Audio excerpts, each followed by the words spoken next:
Hi ಎಲ್ರಿಗೂ welcome back to my YouTube channel. ಎಲ್ಲರೂ ಹೇಗಿದ್ದೀರಾ? ಎಲ್ಲರೂ ಚೆನ್ನಾಗಿದ್ದೀರಾ? ನಾನಂತೂ ತುಂಬಾ ಚೆನ್ನಾಗಿದ್ದೀನಿ. ಹಾಗೆ ಇದು ಅಜ್ಜಿ ಮನೆ ಗೃಹಪ್ರವೇಶದ್ದು 3ನೇ ವ್ಲಾಗ್ ಆಗಿರುತ್ತೆ. ಸೊ ಹಾಗಾಗಿ ಎರಡು ಕೂಡ ನೀವು ನೋಡಿದಿರಾ ಅಂತ ಅನ್ಕೊತಿದ್ದೀನಿ.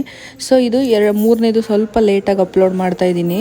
ಹಾಗಾಗಿ ಆಲ್ರೆಡಿ ನೀವು 2 ವಿಡಿಯೋದಲ್ಲಿ ನೋಡಿದಾಗಲೇ ಗೃಹಪ್ರವೇಶ ಯಾವ ಥರ ಸ್ಟಾರ್ಟ್ ಆಗಿತ್ತು, ಎಲ್ಲಿವರೆಗೂ ಬಂದಿತ್ತು ಅಂತ ನೋಡಿದ್ದೀರಾ. ಇದು ನೆಕ್ಸ್ಟ್ ಆಲುಕ್ಸೋದು ಮಾಡ್ತಾ ಇದ್ದಾರೆ, ನೋಡ್ತಾ ಇರ್ಬೋದು ನೀವು. ಪಾತ್ರೆ ಎಲ್ಲ ವಾಶ್ ಮಾಡಿ ಹೊಸ ಪಾತ್ರೆ ತೊಗೊಂಡು ಬಂದಿದ್ರು.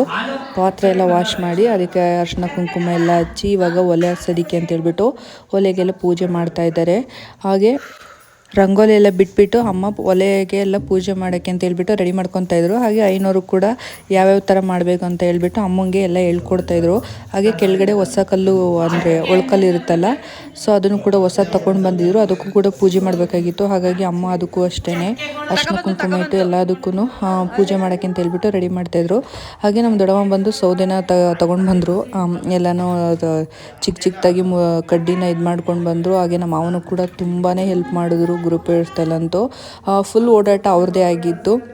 ಹಾಗಾಗಿ ಏನಾದರೂ ಫಂಕ್ಷನ್ಗಳಲ್ಲಾಗಲಿ ಎಲ್ಲದರಲ್ಲೂ ಕೂಡ ತುಂಬಾ ಚೆನ್ನಾಗಿ ಅಜ್ಜಿಗೆ ಅಮ್ಮಂಗೆ ತುಂಬ ಚೆನ್ನಾಗಿ ಹೆಲ್ಪ್ ಮಾಡಿಕೊಡ್ತಾರೆ.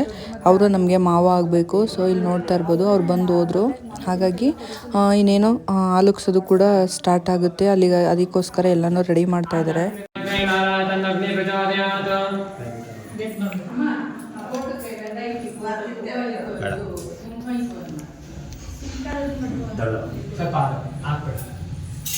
ಅಲ್ಲಿ ನೋಡಿ ಫೋಟೋ ನೋಡಿ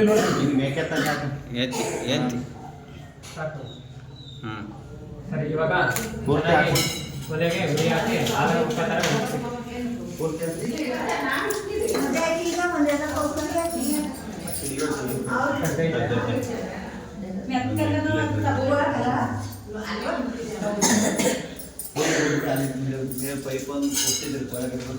ಕಿಟಕಿ ಬಾಗಲ್ ನೋಡ್ಬಿಡಿ.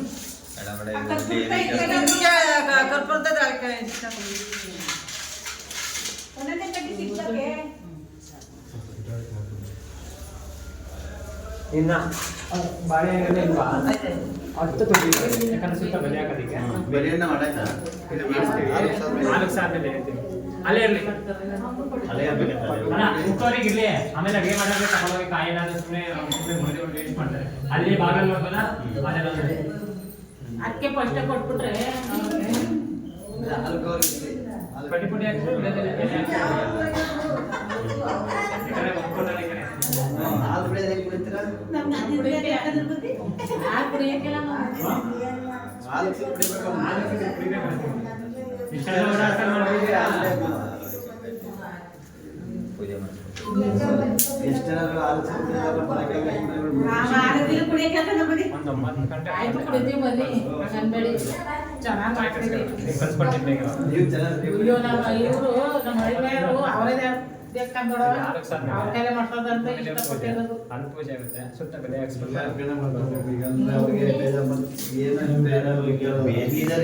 ಡೈರೆಕ್ಟ್ ಆಗಿ ಹೇಳ್ಬಿಡ್ತಾನೆ.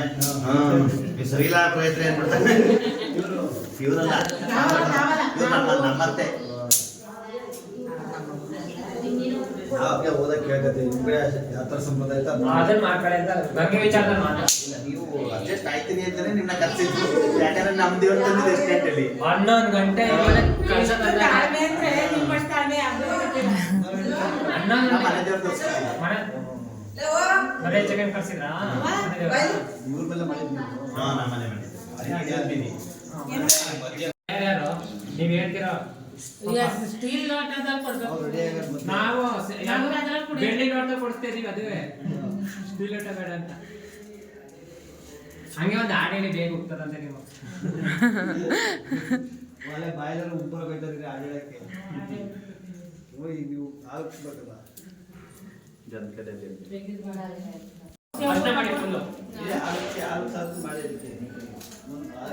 ಇಕ್ಕು ನಾನು ಇಲ್ಲಿ ಉರಿ ಹಾಕ್ತೇನೆ. ಗೊತ್ತು ಕಟ್ಬಿಡಿ.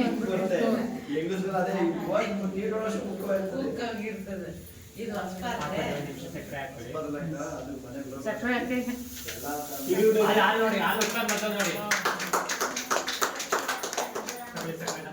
ಈ ಸಲ ನೀವು ಆ ಕಡೆನೇ ಉಪ್ಪು ತಗೊಳ್ಳಿ. ನಿಮ್ಮ ಮಗ ಎಲ್ಲಿ? ಈ ಆಲೂಕ್ಕಾಗಿ ಮನೆ ಸಮೃದ್ಧಿಯಾಗಿ ಹಣಕಾಸಿನಿಂದ ಉಪನೇತ್ರ ಸಮೃದ್ಧಿಯಾಗಿ ಉಪನೇತ್ರ ಮನಸ್ಸಲ್ಲಿ ಪ್ರಾರ್ಥಿಸಿಕೊಂಡು ಮನೆಯ ಪ್ರಾರ್ಥಿಸಿಕೊಂಡು ಸೆಕೆಂಡ್ 3 ಸೆಕೆಂಡ್ ಒಳಗಡೆ ಈ ವಿಡಿಯೋ ಹೆಂಗೆ ಇದೆ ಹಾಕೋದಿಲ್ಲ ನಿಮ್ಮ ಅಪ್ಪ ಮನೆ ಚೆನ್ನಾಗಿ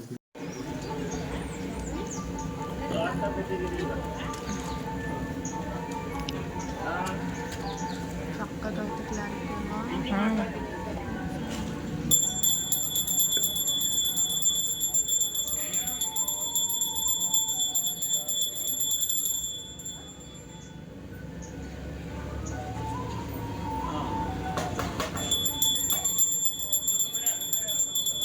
ಇನ್ನು ಸಂಜೆಗಿರೋದು ಮೇನು ಕತೆ ಓದಿಸೋದು. ಮಧ್ಯಾಹ್ನನೇ ಮಾಡಿಬಿಟ್ಟಿದ್ರು ಮುಗಿದ್ದು. ಬೆಂಗಳೂರಲ್ಲ ಮಧ್ಯಾಹ್ನನೇ ಮಾಡೋದು. ಇಲ್ಲಿ ಸಂಜೆ ನೈಟ್ ಹೊತ್ತು ಕತೆ ಓದಿಸ್ತಾರೆ.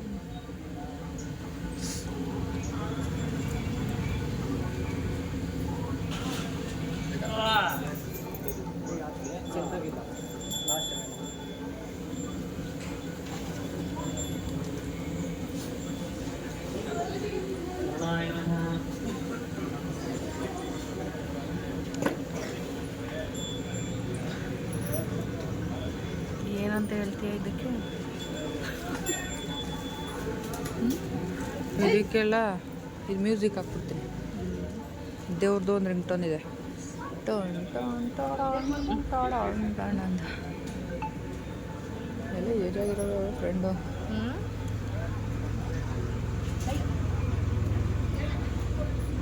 ಏನು ಕೆಲಸ ಮಾಡೋದು? ಸೆಕ್ಯೂರಿಟಿ ಮಾಲ್ ಮಾಲ್ನಲ್ಲಿ ಮೇನ್ ಸೆಕ್ಯೂರಿಟಿ.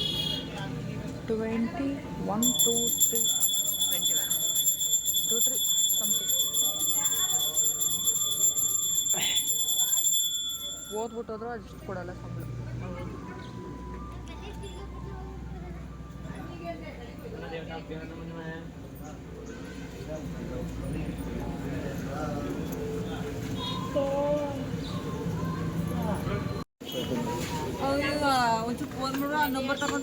ನೋಡಿದ್ರಲ್ವಾ, ಬೆಳಿಗ್ಗೆಯಿಂದ ಎಲ್ಲ ಆಲುಗ್ಸಿದ್ದಾಯಿತು, ಹಾಗೆ ಮನೆ ಸುತ್ತ ಅನ್ನ ಇಟ್ಟು ಪೂಜೆ ಮಾಡಿದ್ದಾಯಿತು.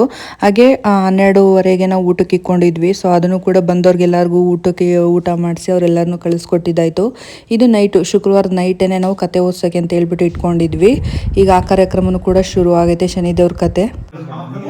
ಈ ಸೂರ್ಯ ದೇವರನ್ನು ಯಾರು ಭಯಭಕ್ತಿಗಳಿಂದ ಧ್ಯಾನಿಸುವರೋ ಪೂಜಿಸುವರೋ ಅವರಿಗೆ ಸರ್ವ ಸುಖಗಳನ್ನು ಉಂಟು ಮಾಡುತ್ತಾನೆ ಪ್ರಭು ಎಂಬುದಾಗಿ ಹೇಳುತ್ತಿರುವಾಗ ಆ ಬ್ರಾಹ್ಮಣರ ಮಾತುಗಳನ್ನು ಕೇಳಿದಂತಹ ಮಹಾರಾಜರು ಏನೆಂಬುದಾಗಿ ಹೇಳ್ತಿದ್ದಾರೆ ಅಂದ್ರೆ, ನೀವು ಹೇಳ್ತಿರುವ ಆ ಸೂರ್ಯ ದೇವರ ಮಹಿಮೆಯನ್ನು ಕೇಳಿ ನಮ್ಮ ಮನಸ್ಸಿಗೆ ಬಹಳ ಸಂತೋಷವಾಗಿದೆ. ಪರಮಾತ್ಮ ಏನು ಮಾಡಲಿ ಇದರಲ್ಲಿ ಈ ಉಜ್ಜಯಿನಿ ನಗರವನ್ನು ಪ್ರಖ್ಯಾತವಾಗಿ ಆಳುತ್ತಿರುವಂತಹ ಆ ವಿಕ್ರಮನಲ್ಲಿಗಾಲು ಹೋಗಿ ಈ ನನ್ನ ದಾರಿದ್ರ್ಯದ ವಿಚಾರವನ್ನು ತಿಳಿಸಿ ನನ್ನ ದಾರಿದ್ರ್ಯವನ್ನು ಪರಿಹರಿಸಿಕೊಳ್ಳುತ್ತೇನೆ ಎಂಬುದಾಗಿ ಹೇಳಿ ಮುಂದೆ ಹೋಗಿದ್ದಾನೆ.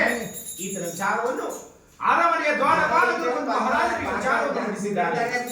ವಿಚಾರವನ್ನು ತಿಳಿಸಿದ್ದಾರೆ ಮಹಾರಾಜರು ಮಂತ್ರಿಯಾದ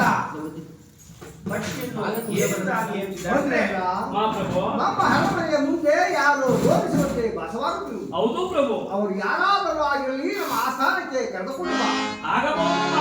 ರಾಜಾಂಶಿ ರಾಜಾಜ್ಞೆಯಲ್ಲಿ ಆದವರು ರಾಜಾಸ್ಥಾನಕ್ಕೆ ಕರೆದುಕೊಳ್ಳುತ್ತಿರುವಾಗ ಆ ಬ್ರಾಹ್ಮಣರು ಯಾವ ರೀತಿಯಾಗಿ ಇರುತ್ತಿದ್ದಾರೆ.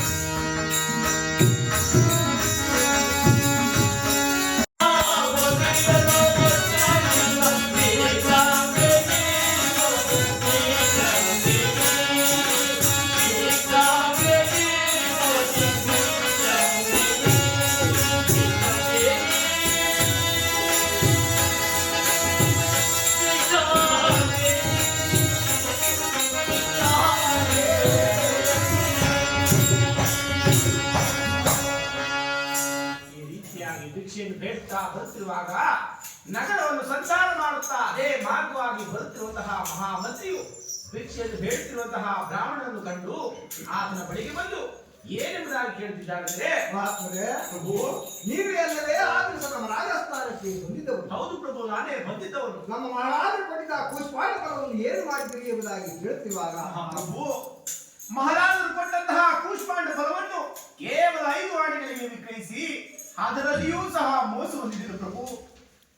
ಎಂಬುದಾಗಿ ಹೇಳ್ತಿರುವಾಗ ಬ್ರಾಹ್ಮಣರ ಮಾತುಗಳನ್ನು ಕೇಳಿದಂತಹ ಮಹಾಮಂತ್ರಿಯು ಕೋಪದಿಂದ ಏನೆಂಬುದಾಗಿರುತ್ತಿದ್ದಾರೆಂದ್ರೆ, ಏನು ಹೇಳ್ತಿರುವೆ ಪೂಜ್ಯರಿ?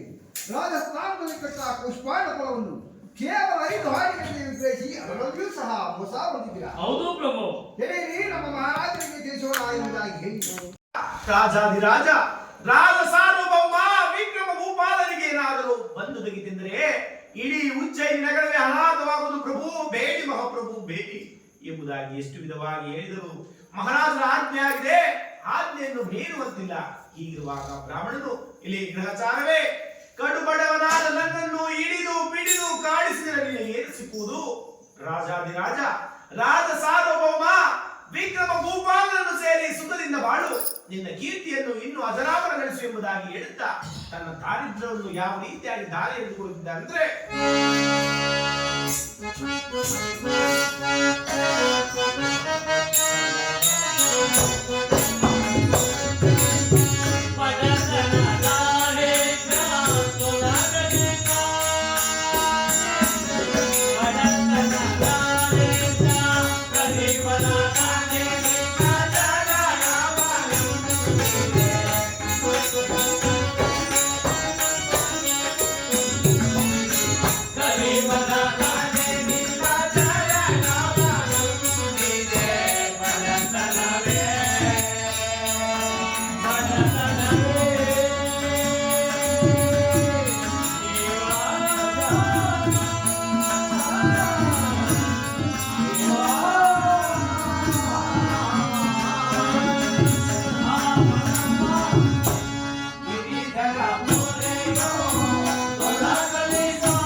ಪರಮಾತ್ಮ ಏನು ಮಾಡಲಿ ಇದರಲ್ಲಿ ಈ ಉಜ್ಜಯಿನಿ ನಗರವನ್ನು ಪ್ರಖ್ಯಾತವಾಗಿ ಆಳುತ್ತಿರುವಂತಹ ಆ ವಿಕ್ರಮನಲ್ಲಿಗಾದರೂ ಹೋಗಿ ಈ ನನ್ನ ದಾರಿದ್ರ್ಯದ ವಿಚಾರವನ್ನು ತಿಳಿಸಿ ನನ್ನ ದಾರಿದ್ರ್ಯವನ್ನು ಪರಿಹರಿಸಿಕೊಳ್ಳುತ್ತೇನೆ ಎಂಬುದಾಗಿ ಹೇಳಿ ಮುಂದೆ ಹೊರಟಿದ್ದಾನೆ. ಈತನ ವಿಚಾರವನ್ನು ಅರಮನೆಯ ದ್ವಾರಪಾಲಕರು ಮತ್ತು ಮಹಾರಾಜರಿಗೆ ವಿಚಾರವನ್ನು ತಿಳಿಸಿದ್ದಾರೆ. ವಿಚಾರವನ್ನು ತಿಳಿಸಿದ ಮಹಾರಾಜರು ಮಂತ್ರಿಯಾದ ನಮ್ಮ ಅರಮನೆಯ ಮುಂದೆ ಯಾರು ತೋರಿಸುವಂತೆ ಭಾಸವಾಗುತ್ತಿರು. ಹೌದು ಪ್ರಭು. ಅವರು ಯಾರಾದರೂ ಆಗಿರಲಿ ನಮ್ಮ ಆಸ್ಥಾನಕ್ಕೆ ಕರೆದುಕೊಂಡು ಬಾ. ಆಗಬಹುದು ಮಹಾಪ್ರಭು. ರಾಜಾಂಶಿ ರಾಜಾಜ್ಞೆಯಲ್ಲಿ ಆಗಬಹುದು ರಾಜಾಂಶ